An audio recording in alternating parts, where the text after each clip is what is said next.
ठीक है, कंपनी अपना बिजनेस कर रही है, इन्होंने प्रेफरेंस शेयर होल्डर लोगों ने कंपनी को सिर्फ 10 साल के लिए पैसा दिया था। कितने साल के लिए? 10 ईयर्स के लिए। तो कंपनी जैसे बिजनेस करेगी, बिजनेस करके जैसे 10 साल खत्म होगा, कंपनी इनको इनका 10 करोड़ रुपया वापस दे देगी। मतलब प्रेफरेंस शेयर होल्डर का 10 करोड़ रुपया वापस मिल गया। ये लॉ बोलता है। हाँ, मतलब कंपनी उनका पैसा यूज़ करेगी और यूज़ करने के बाद 10 साल बाद उनका पैसा 10 करोड़ रुपया जो भी है उससे और एक्स्ट्रा भी दे सकती है। 10 करोड़ रुपया प्रेफरेंस शेयर होल्डर को मिल जाएगा। कितने साल बाद? 10 साल बाद। सर इक्विटी शेयर होल्डर का क्या? नहीं, इक्विटी शेयर होल्डर का कंपनी पैसा कभी रिटर्न नहीं करेगी। कंपनी रिटर्न करेगी कब? वाइंड अप पे। जब कंपनी बंद होगी ना, तभी इक्विटी शेयर होल्डर का पैसा रिटर्न करेगी। तो इसके लिए बोला जाता है कि इक्विटी शेयर होल्डर का पैसा कंपनी बंद होने के बाद मिलेगा, तो होता है permanent capital, long term capital, permanent. Preference share holder का क्या होता है? Repayment of capital. क्या होता है? रीपेमेंट। 10 साल, 15 साल, 20 साल, maximum 20 years. Preference share holder का कंपनी जो है, प्रेफरेंस शेयर होल्डर का पैसा मैक्सिमम 20 साल यूज़ कर सकती है। हाँ, इन केस अगर कोई इंफ्रास्ट्रक्चर से रिलेटेड कंपनी हुई तो कंपनी उसका पैसा कितने साल तक यूज़ कर सकती है? 30 ईयर्स तक। कितने साल तक? 30 ईयर्स तक। ठीक है, नॉर्मली 20 ईयर्स याद रखो। ठीक है, कि प्रेफरेंस शेयर होल्डर का कंपनी कितने साल तक पैसा यूज़ करेगी? मैक्सिमम 20 साल।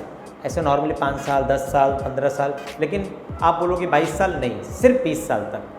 इक्विटी शेयर होल्डर का परमानेंट, जब तक कंपनी चल रहा है तब तक पैसा यूज़ करती रहेगी, इसके लिए इसको परमानेंट बोला जाता है, इसको रीपेमेंट बोला जाता है।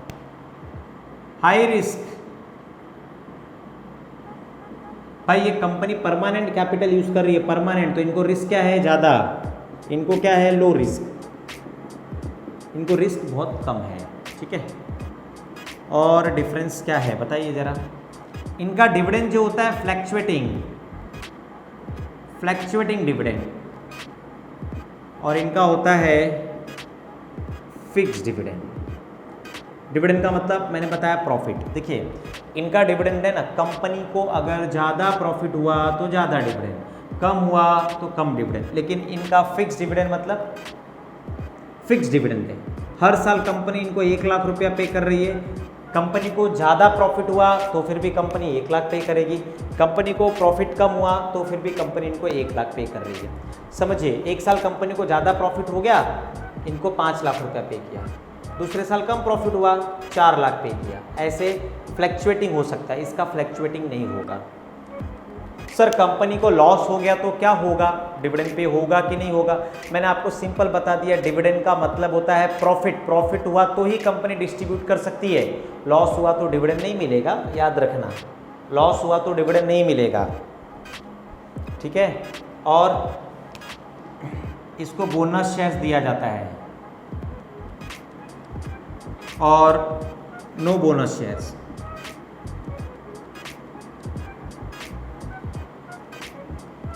इसको राइट इशू दिया जाता है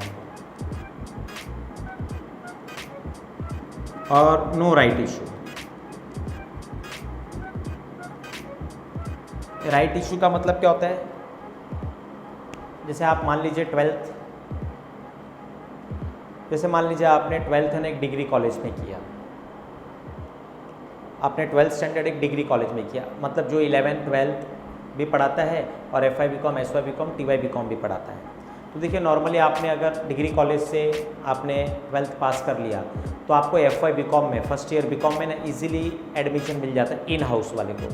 अगर लेकिन कोई बाहर से बंदा आता है दूसरे कॉलेज से, अगर उस कॉलेज में आना चाहता है 12th के बाद, तो उसके लिए लिस्ट वगैरह निकलता है। मतलब कंपनी कॉलेज क्या करता है, पहले अपने पुराने स्टूडेंट को एडमिशन दे देता है, उसके बाद जो सीट बचता है वो नए स्टूडेंट को सीट अलॉट करता है। सिर्फ राइट इशू में भी वही है। राइट इशू में क्या है, देखिए कंपनी क्या करती है कि मान लीजिए एक बार कंपनी ने शेयर्स बेच दिया है, मान लीजिए ये कंपनी के शेयर होल्डर है, अब कंपनी दोबारा शेयर बेचना चाहती है तो पहले इनको पूछेगी, इनको राइट्स है खरीदने का। अगर ये नहीं खरीदते हैं 15 दिन का टाइम देती है कि 15 दिन में आप खरीद लो, नहीं खरीदते हैं तो कंपनी क्या करती है, किसी पब्लिक को बाहर बेच देती है, उसको बोलते हैं राइट इशू। इसमें कोई राइट इशू नहीं, कंपनी कुछ नहीं पूछती। हाँ ठीक है, वोटिंग राइट्स। भाई इनको वोटिंग राइट्स हैं, डिसीजन वगैरह ले सकते हैं। 6 नो वोटिंग राइट्स। ये कंपनी के सारे डिसीजन ले सकते हैं, उसमें वोटिंग कर सकते हैं। ये कंपनी के डिसीजन में कोई वोटिंग नहीं करते। हाँ, इनसे रिलेटेड बात होगी, अगर किसी को प्रेफरेंस शेयर होल्डर के बारे में बात करना है या उनके डिविडेंड के बारे में बात करना है, वहाँ पर वोटिंग राइट्स है। लेकिन कंपनी के मैनेजमेंट में, कंपनी में डिसीजन बड़ा लेना है, उसमें कोई वोटिंग राइट्स नहीं है। ठीक है, इतने डिफरेंस हो गए, इनके क्या हो गए बीच में, इतने डिफरेंस है। ठीक है, और एक भी डिफरेंस है, जैसे 7 फेस वैल्यू क्या होता है इसका, 1 रुपया 10 रुपया होता है। इसका फेस वैल्यू क्या होता है, 10 रुपया 100 रुपया, ऐसे इसके फेस वैल्यू होते हैं। सर फेस वैल्यू क्या होता है? फेस वैल्यू क्या होता है, जब मैं आपको आगे सम पढ़ाऊँगा तो बताऊँगा कि फेस वैल्यू होता क्या है। ठीक है, अब इतना तो हमने पढ़ लिया कि ये डिफरेंस, शेयर होल्डर्स, कंपनी का ओनर कौन होता है, शेयर होल्डर। जो शेयर परचेस करता है उसको शेयर होल्डर बोला जाता है। ठीक है, शेयर होल्डर को ऐसा प्रूफ क्या दिया जाता है, सर शेयर सर्टिफिकेट दिया जाता है। कोई बात नहीं। शेयर इशू कौन कर सकता है, सिर्फ कंपनी इशू कर सकती है। कंपनी कौन होता है, जो सेक्शन 2 सबसेक्शन 20 में रजिस्टर होता है, उसके अंडर में जो रजिस्टर होता है। ठीक है, कंपनी किससे पैसा मंगाती है, कंपनी पब्लिक से पैसा मंगाती है। उस पब्लिक को क्या बोला जाता है, शेयर होल्डर। सर शेयर कितने टाइप के होते हैं, 2 टाइप के होते हैं, equity share holder and preference share holder. Preference share holder को 2 चीज़ों का प्रायोरिटी मिलता है, एक तो मिलता है रीपेमेंट ऑफ कैपिटल और दूसरा मिलता है फर्स्ट टू पे डिविडेंड। पहले डिविडेंड इक्विटी शेयर होल्डर के पहले प्रेफरेंस शेयर होल्डर को डिविडेंड मिलेगा, और इक्विटी शेयर होल्डर के पहले जब कंपनी बंद हो जाएगी तो पहले किसको पैसा मिलेगा, प्रेफरेंस शेयर होल्डर को। ठीक है, फिर मैंने बताया ये परमानेंट कैपिटल होता है, ये रीपेमेंट होता है, high risk low risk, fluctuating dividend fix dividend. Bonus share equity share को होता है, प्रेफरेंस शेयर को कोई बोनस नहीं। राइट शेयर इक्विटी को होता है, प्रेफरेंस को कोई नहीं। Preference share holder voting rights नहीं कर सकता है, equity share holder voting rights कर सकता है। फेस वैल्यू 10 रुपया 100 रुपया होता है, फेस वैल्यू 1 रुपीज़ 10 रुपीज़ होता है। ये समझ में आ गया आपको? ठीक है, ये हम किसकी बात किए, टाइप्स ऑफ शेयर्स की बात की।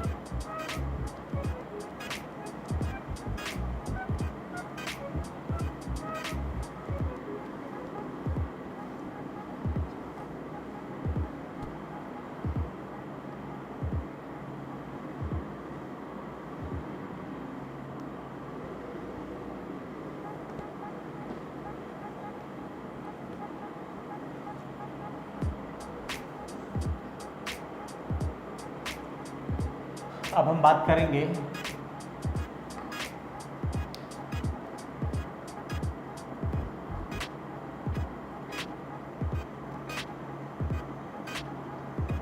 टाइप्स ऑफ शेयर्स की। टाइप्स ऑफ शेयर्स की बात करेंगे। सबसे पहले टाइप्स ऑफ शेयर्स में क्या होता है, देखिए types of shares capital, types of share capital. देखिए हमने पिछले बात क्या बात किया था, टाइप्स ऑफ शेयर्स की बात की थी। अब हम क्या बात करेंगे, types of share capital. Types of share capital क्या होता है, ध्यान दीजिए। सबसे पहले होता है अथोराइज्ड कैपिटल। अथोराइज्ड कैपिटल, इसको ही बोलते हैं रजिस्टर्ड कैपिटल। रजिस्टर्ड कैपिटल, इसी को बोला जाता है नॉमिनल कैपिटल। बहुत सारे नाम है, 3 नाम है। नॉमिनल कैपिटल क्या क्या बोला जाता है, टाइप्स ऑफ शेयर कैपिटल में पहला क्या आता है, अथोराइज्ड कैपिटल, रजिस्टर्ड कैपिटल, या तो उसको नॉमिनल कैपिटल बोलते हैं। एक एग्जांपल के साथ जाएंगे हम। अथोराइज्ड का मतलब रजिस्टर्ड कैपिटल, मतलब क्या होता है, कंपनी को कितना शेयर इशू करना है वो पूरा, मतलब पूरा कंपनी कितना शेयर इशू करना चाहती है, कंपनी को कितना शेयर इशू करना है, वो क्या है, सेबी में रजिस्टर्ड कराना पड़ता है। SEBI security exchange board of India, जो शेयर से रिलेटेड सारे मैटर्स देखती है, सेबी में रजिस्टर कराना पड़ता है। जितना शेयर्स कंपनी रजिस्टर कराएगी उससे ज़्यादा कंपनी शेयर इशू नहीं कर पाएगी। एक एग्जांपल देखते हैं, कंपनी ने कितना शेयर्स कराया, 1 लाख शेयर्स ऑफ ₹10 ईच। ये 10 मतलब फेस वैल्यू हो गया। क्या हो गया, फेस वैल्यू। फेस वैल्यू क्या होता है मैंने बताया आपको, जब थोड़ी देर में बताऊंगा मैं इसके बारे में, फेस वैल्यू होता क्या है। अब याद रखना 10 rupees is face value. Company ने कितना रजिस्टर्ड कराया सेबी में? 1 lakh share of ₹10 each, 1 lakh share registered कराया। तो कंपनी ना 1 लाख शेयर से ज़्यादा शेयर इशू नहीं कर सकती, ये बात हमको याद रखना है। अब अथोराइज्ड में 2 चीज़ आ जाता है,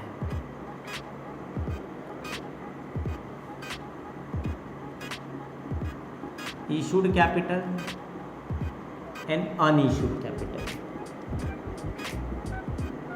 issued capital and unissued capital. Sir issued capital मतलब कंपनी मार्केट में कितना शेयर्स बेचना चाहती है। मान लीजिए 1 लाख में से कंपनी को अभी है ना 60,000 शेयर्स बेचने हैं, तो इधर लिख दीजिए 60,000 शेयर्स